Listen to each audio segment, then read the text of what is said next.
नमस्कार, स्वागत है आप सभी का फॉर्मूला गुरु में। मैं हूं विपुल सिंह। फॉर्मूला गुरु में हर हफ्ते हम एक नई थीम के साथ हफ्ते दर हफ्ते आपके साथ जुड़ते हैं, जिससे आपका पोर्टफोलियो न सिर्फ सुरक्षित रहे बल्कि लगातार बढ़ता रहे। इसी क्रम में आज हम बात करेंगे म्यूचुअल फंड ईटीएफ की। क्या होते हैं ईटीएफ, इनको चुनते समय किन बातों का ध्यान देना चाहिए, क्या यहाँ पर निवेश सुरक्षित रहता है, ऐसे ही तमाम सवालों के जवाब हम तलाशेंगे आज के शो में। लेकिन सबसे पहले उन बड़े सवालों पर नजर डालते हैं जिन पर चर्चा आज के फॉर्मूला गुरु से हम करने वाले हैं। तो सबसे पहले आपको बता दें कि सबसे पहले तो ये समझेंगे कि आखिर में म्यूचुअल फंड ईटीएफ होते क्या हैं। ये सवाल पूछा जाएगा कि आखिर में ईटीएफ में इतना इंटरेस्ट बढ़ क्यों रहा है, होते क्या है ईटीएफ।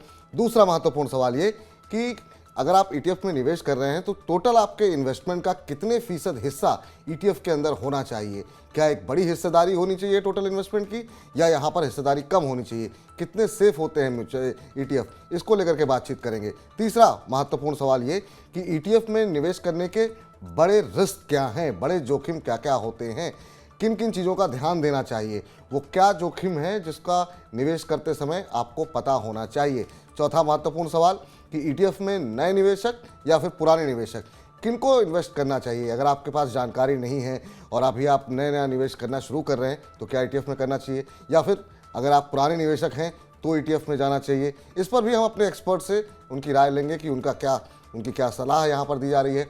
पांचवा महत्वपूर्ण सवाल ये है कि बाजार में तमाम तरह के ईटीएफ मौजूद हैं, निवेश करते समय किन बातों का ध्यान रखें, यानी कि ईटीएफ चुने कैसे, यानी कि किस ईटीएफ में पैसे लगाना है ये आप कैसे डिसाइड करेंगे। इसको हम आज के एक्सपर्ट से बातचीत करके समझने की और आपको समझाने की कोशिश करेंगे।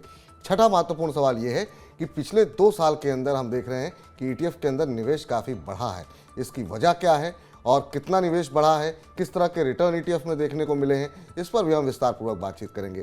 सातवां और आखिरी सवाल ये रहेगा कि 2023 में पैसिव फंड को लेकर के क्या कुछ आउटलुक है।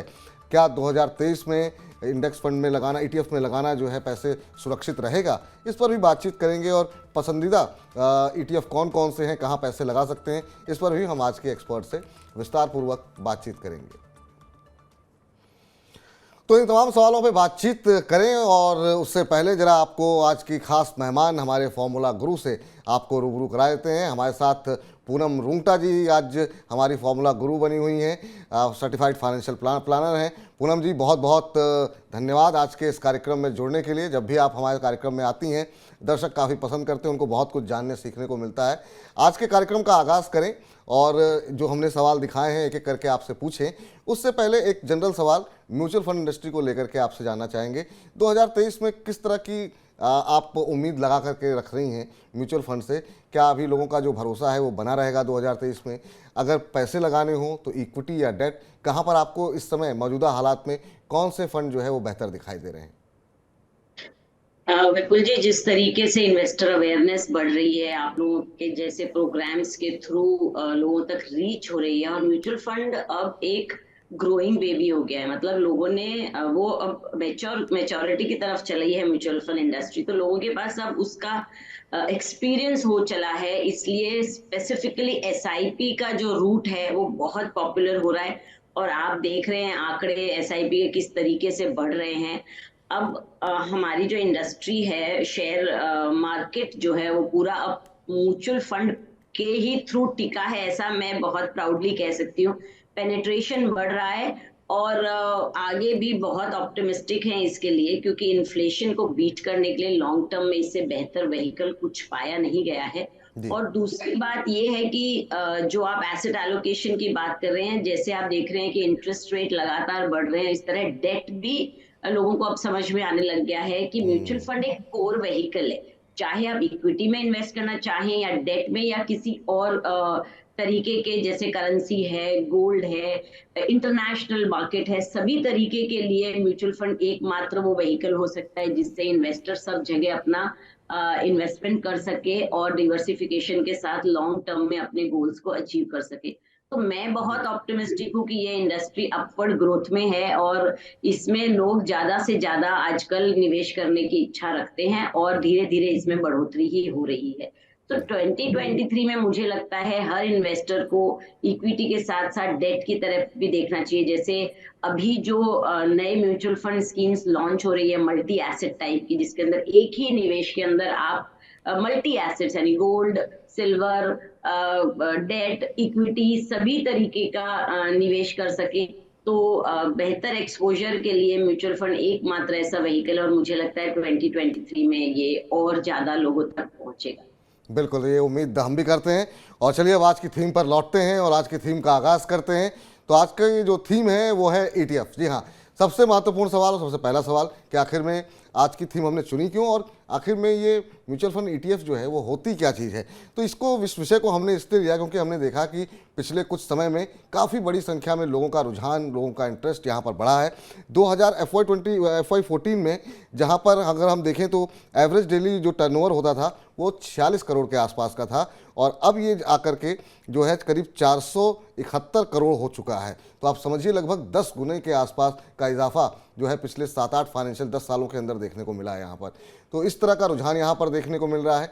और अब पहला सवाल पूछें उससे पहले जरा देख लेते हैं रिटर्न किस तरह के देखने को मिले हैं, क्यों आखिर में इस तरह का रुझान यहाँ पे दर्शकों का और निवेशकों का खास तौर से बनता हुआ दिखाई दे रहा है। तो पिछले 1 साल और 3 साल कि अगर हम रिटर्न पर नज़र डालें तो आप देख सकते हैं किस तरह का रिटर्न यहाँ पर देखने को मिला है अलग अलग ईटीएफ की तरफ से। इसके देखिए 64% का रिटर्न यहाँ पर Nippon India ETF Nifty PSU bank ने दिया है। भारत 22 ईटीएफ की तरफ से भी 1 साल के अंदर 24% के आसपास का रिटर्न है। 3 साल में भी हम देख रहे हैं 15% से ज़्यादा का एवरेज रिटर्न आता हुआ दिखाई दे रहा है। हालांकि 5 साल में रिटर्न थोड़ा सा कम है, लेकिन फिर भी अगर आप देखें 1 साल और 3 साल में शानदार एनएवी, शानदार रिटर्न देखने को मिल रहे हैं। और इसीलिए हमने ये टॉप 20 जो ईटीएफ हैं वो आपके सामने रखे हैं, जहां पर 1 साल और 3 साल में काफ़ी अच्छे रिटर्न देखने को मिले। इवन गोल्ड में भी आप देख सकते हैं 18-19% के रिटर्न देखने को मिले गोल्ड ईटीएफ के अंदर। 3 साल में भी 10% से ऊपर का एवरेज रिटर्न देखने को मिल रहा है। तो ये कारण है जिसकी वजह से हमने आज की इस थीम को चुना है। अब जरा चलते हैं पूनम जी के पास और उनसे पूछते हैं। पूनम जी, अगर आप आसान भाषा में एक्सचेंज ट्रेडेड फंड जो होते हैं उसको अगर आप समझा सकें हमारे दर्शकों को कि आखिर में ये होते क्या है। देखिए, एक्सचेंज ट्रेडेड फंड्स, जैसे कि ये नाम इटसेल्फ बताता है कि ये एक्सचेंज पे ट्रेड होते हैं। वो भी एक बास्केट ऑफ शेयर्स या कमोडिटी होता है जिसे आप डायरेक्टली एक्सचेंज से लेते बेचते हैं। ये म्यूचुअल फंड से बहुत रेप्लिकेट करता है। जैसे कि म्यूचुअल फंड आप कोई स्कीम खरीदते हैं तो उसमें भी एक बास्केट ऑफ स्टॉक्स या बास्केट ऑफ कमोडिटी होती है।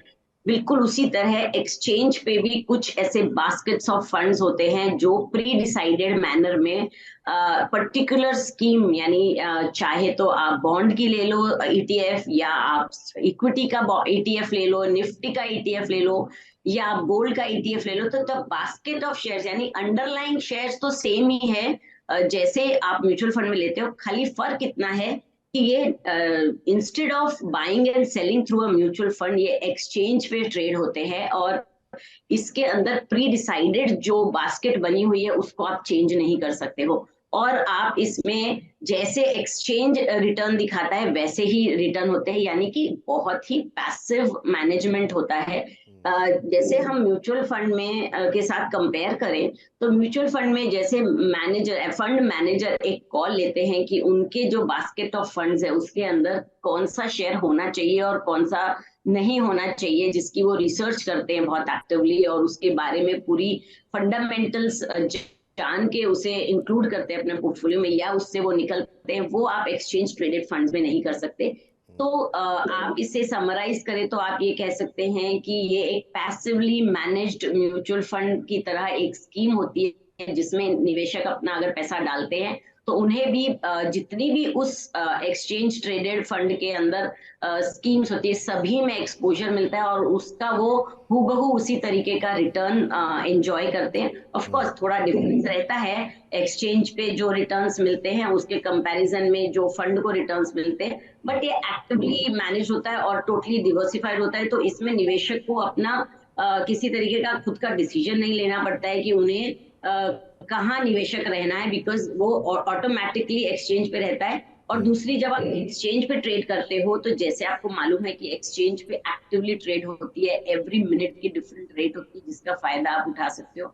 जबकि म्यूचुअल फंड में आपको एंड ऑफ द डे की एनएवी के हिसाब से आपको यूनिट्स ली और दी जाती है।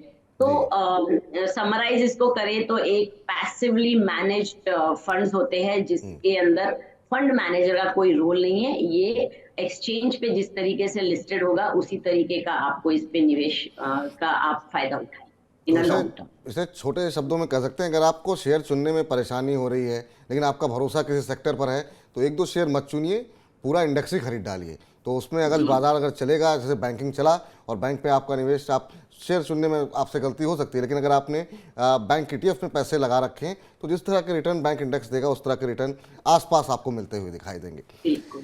जी, अब दूसरा महत्वपूर्ण सवाल पे आते हैं। दूसरा महत्वपूर्ण सवाल ये कि अगर मान लीजिए कि अब ये बात तो समझ में आ गई कि मतलब ठीक है, ये अगर आप शेयर चुनने में और बाकी चीज़ों में तकलीफ हो रही है तो आप ETF में पैसे लगा सकते हैं, लेकिन ओवरऑल इन्वेस्टमेंट जो हम कर रहे हैं मार्केट के अंदर, टोटल इन्वेस्टमेंट में, म्यूचुअल फंड इन्वेस्टमेंट में कितना % हिस्सा आपको लगता है ETF में लगाना चाहिए? क्योंकि यहाँ पर भी एक रिस्क तो है कि मान लीजिए कि अगर मेरा भरोसा मेटल पे था लेकिन पूरे 2022 में मेटल नहीं चला, तो वहाँ पे एक कहीं ना कहीं एक रिस्क फैक्टर तो यहाँ पर भी है। तो आप क्या मान रही हैं, क्या कुछ सलाह आपकी रहेगी कि टोटल पोर्टफोलियो में कितना % हिस्सा आपको लगता है कि ETF का होना चाहिए? देखिए, सबसे पहले तो ये समझ लें कि आपकी एज और आपके जोखिम उठाने की क्षमता और आपके गोल टाइम होराइजन के हिसाब से आप कोई भी इन्वेस्टमेंट प्रोडक्ट चुनते हैं। तो अगर आप एक ऐसा पोर्टफोलियो चाहते हैं कि जिसमें एक पर्टिकुलर चीज हो, जैसे कि डेट हो, कोई भी एसेट जो आप इंक्लूड करना चाहते हैं। आजकल हमारे पास गोल्ड ETF भी है, इंडेक्स ETF भी है। तो अगर समझो आप इक्विटी में अपना एक्सपोजर जितना लेना चाहते हैं, उसमें अगर आप म्यूचुअल फंड के इक्विटी में लें या इंडेक्स की इक्विटी में लें, वो सेम होता है, यानी अंडरलाइंग ऑब्जेक्टिव, अंडरलाइंग प्रोडक्ट तो सेम है। तो आपके पूरे प्रोफाइल को देखते हुए आपने चुनना है। तो आपका जो भी, समझो आपको इक्विटी में 70% इन्वेस्टमेंट करना है और आप उसमें से 10 या 15% इंडेक्स फंड को चुनते हैं तो वो बेहतर होगा, क्योंकि मुझे पर्सनली ऐसा लगता है कि ETF की बजाय आप एक्टिवली मैनेज्ड फंड्स में रहेंगे, फंड मैनेजर की एक्सपर्टीज के साथ चलेंगे तो आप बेहतर रिटर्न बना सकते। जी, चलिए, तो अपने आपने अगर मैं चाहूँगा कि अगर आप परसेंटेज कुछ बताना चाहेंगी क्या? मान लीजिए एक युवा कोई व्यक्ति हो और वो हमारा कार्यक्रम देख रहा हो, 30-35 साल की उम्र हो, अब वो अपना इन्वेस्टमेंट शुरू करना चाह रहा हो, तो कितना % हिस्सा आपको लगता है कि ETF में जाना चाहिए? अगर 35 इयर्स के हैं कोई इन्वेस्टर और उन्हें लॉन्ग टर्म बने रहना है, बिकॉज 35 इयर्स के इन्वेस्टर के पास बहुत सारे गोल्स बाकी होते हैं और उनका लॉन्ग टर्म होराइजन होता है, तो ऐसे में आप 15 से 20% ETF में निवेश कर सकते हैं। और अगर आपकी उम्र थोड़ी सी ज्यादा है ना, आप 40 वर्ष के आसपास, तब 10 to 15% का हिस्सा निवेश कर सकते हैं। बिकॉज जो ETF की जोखिम है वो अपने हैं और जो एक्टिवली मैनेज फंड्स के वो अपने हैं। तो आपको हर समय डाइवर्सिफाइड रहना चाहिए in all probabilities and all categories. चलिए, आप तीसरे प्रश्न की तरफ बढ़ते हैं। आपने कहा कि ETF के अपने जोखिम होते हैं, तो अब आपसे यही समझ लेते हैं कि ETF में निवेश के बड़े जोखिम क्या हैं, बड़े रिस्क फैक्टर क्या हैं। पॉजिटिव चीज़ें हमने बताई कि आपको अगर शेयर चुनने में दिक्कत हो रही है, म्यूचुअल फंड में आपको लगता है कि फंड मैनेजर सही शेयर नहीं चुन रहा है, या फिर अगर आपको सोने में निवेश करना है, कब ऊपर जा रहा है कब नीचे जा रहा है, आपने गोल्ड ETF ले लिया।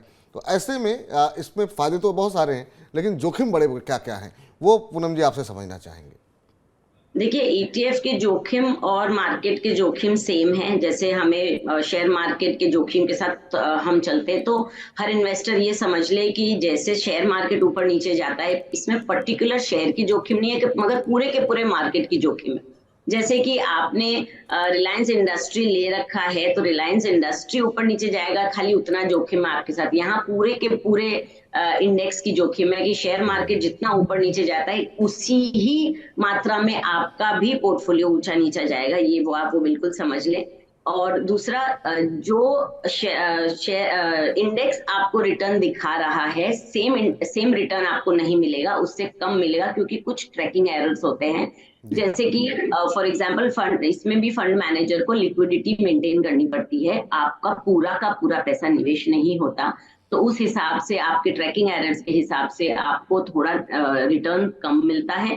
करेंसी रिस्क हर हाल में वैसे भी बनी रहती है, एंड पॉलिटिकल रिस्क भी इसमें शामिल है, क्योंकि ये डायरेक्टली शेयर मार्केट के सारे निवेश के साथ जुड़ा हुआ है।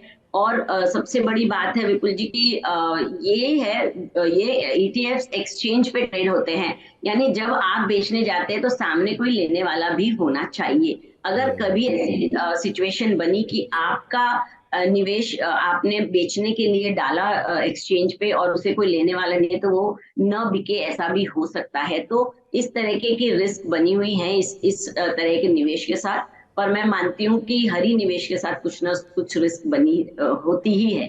जी, आपने पॉलिटिकल रिस्क की बात की, बाकी चीज़ें तो बहुत सारे दर्शकों को समझ में आ गई होंगी, करेंसी के अपने फैक्टर हैं, ट्रैकिंग एरर का मामला है।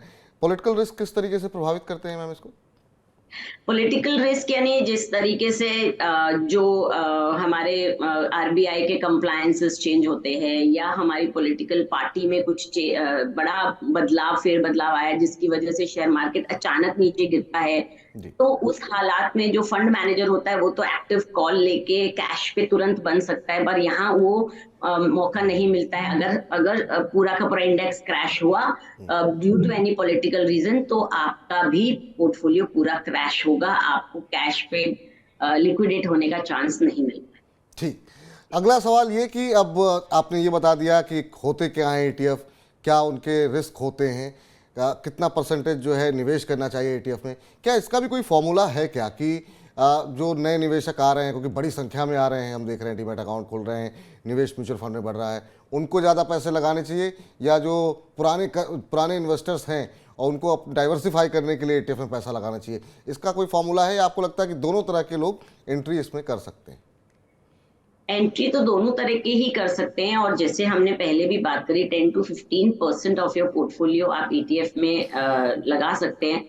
जैसे फॉर एग्जांपल आप भारत बॉन्ड की तरफ देखें तो एक काइंड ऑफ ईटीएफ है जिसमें पीएसयू बॉन्ड्स, सारी पीएसयू के शामिल हैं, तो आपको एक ब्रॉडर पर्सपेक्टिव मिलता है, ब्रॉडर डाइवर्सिफिकेशन मिलता है। तो आप नए हो या पुराने हो, दोनों ही इसमें निवेश कर सकते हैं। जो नए निवेशक हैं उनको अवेयरनेस थोड़ी, यानी यंग इन्वेस्टर्स हैं जिनको थोड़ी इसके बारे में जानकारी ज्यादा है, तो वो थोड़े कंफर्टेबल रहते हैं। पर कंजर्वेटिव निवेशक भी इसमें निवेश कर सकते हैं, यानी हर तरह का निवेशक को ईटीएफ लेना चाहिए, बट अपना सेक्टर समझ के लेना चाहिए कि उन्हें किस ईटीएफ में निवेश करना है। जी, अब सबसे महत्वपूर्ण सवाल एक आता है यहाँ पर कि तमाम तरह के ईटीएफ हम देख रहे हैं मार्केट में मौजूद हैं, निवेश करते समय किन बातों का ध्यान दें, किस तरह के ईटीएफ को चुना जाए, कैसे ईटीएफ में चुना जाए कि यही यहाँ पे ही हमें पैसे लगाने हैं, क्योंकि ईटीएफ हर चीज़ के मौजूद हैं, चाहे कमोडिटीज़ में हम देखें कि गोल्ड हो, सिल्वर हो, बॉन्ड मार्केट में मौजूद है, इक्विटी मार्केट के ईटीएफ मौजूद हैं। तो जब अगर हम चुनने जा रहे हैं, वो कौन से पैरामीटर्स होने चाहिए कि नहीं मुझे इसी ईटीएफ में पैसे लगाने चाहिए, या क्या इसके लिए किस तरह की रिसर्च होनी चाहिए? देखिए, जैसे हम जनरली म्यूचुअल फंड या एक रिस्की एवेन्यू जो स्टॉक्स का है, डायरेक्ट इक्विटी में बात करते हैं, वो सेम टू सेम सारे ही जोखिम इसके साथ जुड़े हुए हैं, और बिकॉज जोखिम जुड़े हुए हैं, हम हमेशा कहते हैं कि आप अपनी रिस्क प्रोफाइलिंग करके निवेश करें। तो सेम इसी में भी लागू होता है, आप अपनी जोखिम उठाने की क्षमता देखें, और आप देखें कि आप कौन सा सेक्टर चुन रहे हैं, वो आपके गोल्स को मैच करता है कि नहीं। तो ईटीएफ को चुनने के लिए आपको कोई बहुत ज्यादा अलग से कोई जोखिम या कोई अलग तरीके से बातों का ध्यान नहीं रखना है, बिकॉज इसमें भी अंडरलाइंग जो एसेट है वो सेम ही है। जैसे आप इक्विटीज में देखते हैं, तो जैसे आप इक्विटी में निवेश कर रहे हैं, डाइवर्सिफाई करने के लिए अपने पोर्टफोलियो में इक्विटी ईटीएफ को समावेश कर रहे हैं, तो आप वो उसका जोखिम समझिए कि आपने कौन सा ईटीएफ चुना है। सेंसेक्स 100 ईटीएफ हो सकता है, निफ्टी 50 हो सकता है, निफ्टी नेक्स्ट 50 हो सकता है। तो जो भी आपने ईटीएफ चुना है उसके बारे में पूरी जानकारी रखें। आप गोल्ड ईटीएफ चुन रहे हैं, तो आपको अगर गोल्ड एज अ एसेट चाहिए आपके पोर्टफोलियो में तो ही आप चुन रहे हैं, ये आप बिल्कुल समझ के लें। आप सेक्टोरियल ईटीएफ में अगर अपना निवेश बढ़ा रहे हैं, तो आप ये समझ लीजिए कि सेक्टर स्पेसिफिक जो रिस्क है वो आपको पूरी पता है कि नहीं है। अपने टाइम होराइजन को जरूर ध्यान में रखें।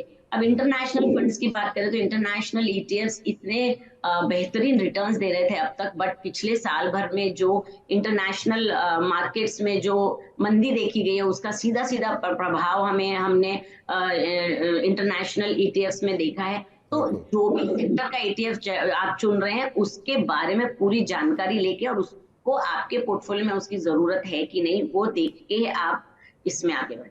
जी, तमाम एक बड़ी सारी लिस्ट आपने भी हमको भेजी थी, जो तमाम अलग अलग ईटीएफ्स हैं। मैं चाहूँगा कि एक बार फिर से उसको जो ग्राफिक्स फॉर्मेट में अभी हम चला रहे थे उसको दिखाया जाए। इनमें से मैम मान लीजिए कि ये चाहे गोल्ड ईटीएफ हो, सेक्टर ईटीएफ है, आपने इंडेक्स ईटीएफ भी भेजे, बॉन्ड ईटीएफ है, करेंसी ईटीएफ है। मान लीजिए 10 से 15% हम ईटीएफ में निवेश कर रहे हैं, तो क्या ये चुनते समय कि कितना हिस्सा उन 10% में से कितना गोल्ड होना चाहिए, कितना किसी सीधे इक्विटी कोई इंडेक्स लेना चाहिए, इस ये कैसे संतुलन हम बना के रखें? क्योंकि इंटरनेशनल मार्केट चलिए ठीक है कि बहुत सारे लोग इंटरेस्टेड नहीं है, हालांकि बहुत सारे लोग इंटरेस्टेड होते भी हैं। किन किन 5 6 7 कैटेगरी जो हमारे पास मौजूद है उनमें से कौन से आपको लगता है ईटीएफ होने ही चाहिए, एक दो तो? ईटीएफ को खाली एक जनरल ईटीएफ ना समझे, इसके अंदर जो सब कैटेगरीज दी हुई है यानी equity ETF, gold ETF, bond ETF और करेंसी ईटीएफ, तो हर प्रोडक्ट के बारे में जान के उसको आपके पोर्टफोलियो में जरूरत है कि नहीं वो देखना है। सपोज आपको डिवर्सिफिकेशन के लिए आप कह रहे हैं कि भाई हमारे पास इक्विटी बहुत हो गया, डेट भी इनफ है, अभी मुझे करेंसी में एक्सपोजर चाहिए, तो आप करेंसी ईटीएफ में जाएंगे डिपेंडिंग कि आपके पोर्टफोलियो में कितनी जरूरत है। फॉर एग्जांपल इन करेंसी हम एडवाइस करते हैं कि आप 5 to 10% रखिए, गोल्ड हम एडवाइस करते हैं आप 5 to 10% अपने पोर्टफोलियो में रखिए। तो जितनी परसेंटेज की जरूरत आपके पोर्टफोलियो में उसी हिसाब से आप वो ईटीएफ चुने, क्योंकि हर ईटीएफ का एक अलग पोर्टफोलियो है, एक अलग एक्सपोजर है, और वो आपके पोर्टफोलियो में आपके गोल्स के साथ अलाइन होते हुए जरूरत है कि नहीं वो आप देखें। पर बेहतर डाइवर्सिफिकेशन के लिए आप जरूर डिपेंडिंग ऑन द नीड आप ईटीएफ चुने। ये काफ़ी महत्वपूर्ण आपने बात कही कि मतलब अपनी आवश्यकता को पहले आइडेंटिफाई करिए आप, कि आपका टोटल इन्वेस्टमेंट कितना है, कहीं ज़्यादा हो रहा है, कहीं कम हो रहा है, उसको आप बैलेंस रखिए। कुछ चीज़ें छूट गई हैं तो उसके लिए आप ईटीएफ का इस्तेमाल कर सकते हैं। मान लीजिए आपके पोर्टफोलियो में सोना नहीं है और आप चाहते हैं कि एक थोड़ा हिस्सा गोल्ड का होना चाहिए, आप गोल्ड ईटीएफ ले सकते हैं। आपको लगता है इक्विटी का एक्सपोजर कम है और बैंक अच्छे चल सकते हैं, तो आप बैंक का ईटीएफ ले सकते हैं। तो एक संतुलन बनाने के लिए आप ईटीएफ का इस्तेमाल निवेश के लिए करें और अपने कुल निवेश का 10 से 15% या इसके अनुसार 20% तक का निवेश आप कर सकते हैं। ये पूनम जी की सलाह है। अगला महत्वपूर्ण सवाल हम ये जानना चाहेंगे आपसे कि ईटीएफ में हम देख रहे हैं पिछले 2-3 साल में, और जो कि हमने शुरू में भी नंबर बताया कि 10 साल में 10 गुना हो गया डेली टर्नओवर, यहाँ पर वो काफ़ी तेज़ी से बढ़ रहा है, लोगों का इंटरेस्ट काफ़ी तेज़ी से बढ़ रहा है। इसके पीछे क्या वजह मान रही हैं? क्या जो रिटर्न हमने शुरू में दिखाए 1 साल 3 साल के, वो लोगों को आकर्षित कर रहे हैं, या लोगों को लगता है कि यहाँ जोखिम कम है इसलिए लोग यहाँ पर निवेश कर रहे हैं? आप इसके बड़े कारण क्या क्या मानती हैं? विपुल जी, सबसे बड़ा कारण ईटीएफ में निवेश बढ़ने का है वो है लो कॉस्ट। जो एक्सपेंस रेशियो म्यूचुअल फंड का होता है आपको आपके निवेश के लिए, उसके कंपैरिजन में ये बहुत ही कम होता है। यानी महज 30 पैसे 25 पैसे 40 पैसे की जो एक्सपेंस रेशियो है उसके साथ आप एक्सचेंज में आप निवेश कर सकते हैं, और ये पैसिवली मैनेज्ड है। यानी कोई तरीके के फंड मैनेजर की एक्सपर्टीज की जरूरत नहीं है। इसलिए अगर किसी को लगता है कि मुझे डायरेक्ट मार्केट के जो ब्रॉडर मार्केट के साथ अपना निवेश रखना है और एक्सपेंस रेशियो भी कम है, इसलिए ये सबसे इनोवेटिव तरीके का एक प्रोडक्ट उठ के आया है। और इंडिया में हालांकि काफी लेट आया है, ये बाहर के देशों में पहले से चल रहा है। तो जो लो कॉस्ट है मुझे लगता है सबसे ज्यादा वो अट्रैक्ट करता है, because in a long term cost matter करता है आपके रिटर्न्स के लिए। पर इसके साथ साथ जो ईज ऑफ इन्वेस्टमेंट अभी हो गया है कि बहुत आसानी से आप म्यूचुअल फंड के थ्रू ईटीएफ में कर सकते हैं, वो भी एक कारण है कि इसमें लोगों का रुझान बढ़ रहा है। और मुझे लगता है इसका जो प्रॉपर स्ट्रक्चर और जिस तरीके से ईटीएफ्स बढ़ रहे हैं, जैसे पहले हमारे पास सिल्वर ईटीएफ नहीं था, अब सिल्वर भी आ चुका है, तो इस तरीके से जब बढ़ते जाएंगे तो अलग अलग निवेश में अपना डाइवर्सिफिकेशन बढ़ाने के लिए इसमें आगे मुझे लगता है लोगों का और रुझान बढ़ेगा। लोगों का रुझान और बढ़ेगा तो क्या उम्मीद करें? जो आखिरी हमारा सवाल है कि 2023 में पैसिव फंड को लेकर के किस तरह का आप आउटलुक देख रही हैं, यहाँ पर किस तरह का इन्वेस्टमेंट आप आते हुए देख रही हैं, क्योंकि अब दुनिया भर में हम देख रहे हैं कि थोड़ा सा मंदी जैसे हालात दिखाई दे रहे हैं। 2023 को लेकर के तमाम बड़ी जो दिग्गज अर्थव्यवस्थाएं हैं उनको लेकर के थोड़ा सा एक नकारात्मक रुख देखने को मिल रहा है, मंदी की बातें हो रही हैं। आप कैसे देख रही हैं? अगर आप इंटरनेशनल मार्केट्स की जो मंदी देख रहे हैं उसको हम ना ही सोचे तो ज्यादा अच्छा होगा, बिकॉज इंडिया बहुत ही पॉजिटिव आउटलुक में है। मुझे नहीं लगता है कि पूरे विश्व में इंडिया को छोड़ के कोई बेटर रिटर्न्स दे सकता है। इंडिया स्टोरी बहुत ही स्ट्रांग है और आगे 10 साल और इंडिया के जिस तरह की ग्रोथ और जिस तरह के डेवलपमेंट्स हमारे यहाँ हो रहे हैं, जिस तरह से लोगों का इंटरेस्ट बढ़ रहा है म्यूचुअल फंड या स्टॉक्स, डायरेक्ट इक्विटी की तरफ, तो हमारे यहाँ इस चीज का कोई असर होने वाला नहीं है और मार्केट्स बहुत अच्छी तरह से अपने आप को संभालेंगे।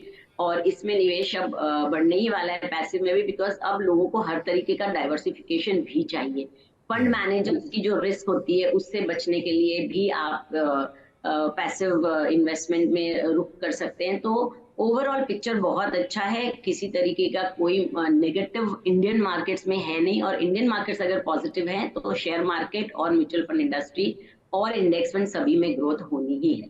जी, चलते चलते मैम आपसे जानना चाहेंगे कुछ आपके एक दो चार अगर जो पसंदीदा ETF हैं जो काफ़ी ज़्यादा लोग कॉमनली यूज़ कर रहे हैं या जो ज़्यादा सुरक्षित आपको दिखाई देते हैं कि लगता है कि नहीं इस तरह के ETFs जो है वो पोर्टफोलियो में ऐड किए जा सकते हैं, कुछ एक अगर आप रिकमेंड कर दें तो जो तमाम जो दर्शक हैं उनके लिए रिसर्च करने से वो बच जाएंगे।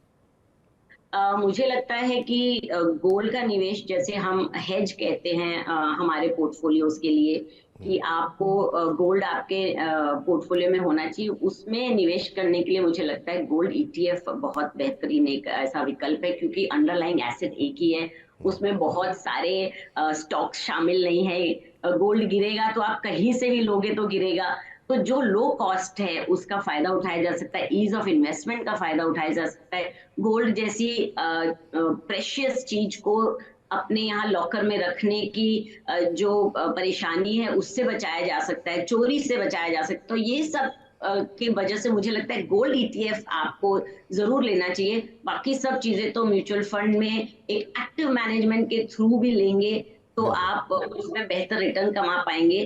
तो गोल्ड, सिल्वर या कोई कमोडिटीज, तो ये तरीके का डाइवर्सिफिकेशन लेने के लिए मुझे लगता है कि आपको ETF का रुख लेना चाहिए। पूनम जी बहुत बहुत शुक्रिया, आभार, अभिनंदन आपका। जब भी आप आती हैं निश्चित रूप से बहुत सारी ज्ञान की बातें बताती हैं और हमारे दर्शक बड़ा पसंद करते हैं। उम्मीद करते हैं कि अपनी फ्रीक्वेंसी जो है हमारे यहाँ आने की थोड़ी सी और बढ़ाइए ताकि तमाम जो दर्शक आपका इंतजार करते हैं वो लाभान्वित होते रहें समय समय पर। बहुत बहुत शुक्रिया मैम आज के शो में जुड़ने के लिए। तो फिलहाल फॉर्मूला गुरु को समेटने का वक्त आ गया है। उम्मीद करते हैं कि पैसिव फंड को लेकर के, ETFs को लेकर के आपके मन में जो भी दुविधाएं, आशंकाएं थी वो दूर हुई होंगी। इसके जो लाभ हैं वो हमने आपको बताए, जो इसमें जोखिम है वो भी हमने आपको बताए। तो कोई भी निवेश करने से पहले अपनी रिसर्च करें, अपने किसी जो फाइनेंशियल प्लानर है उसकी मदद से जो है आप यहाँ पर निवेश कर सकते हैं। फॉर्मूला गुरु में फिलहाल इतना ही, लेकिन तमाम अपनी जेब से जुड़ी खबरों के लिए आप बने रहिए मनी 9 के साथ। फिलहाल के लिए नमस्कार।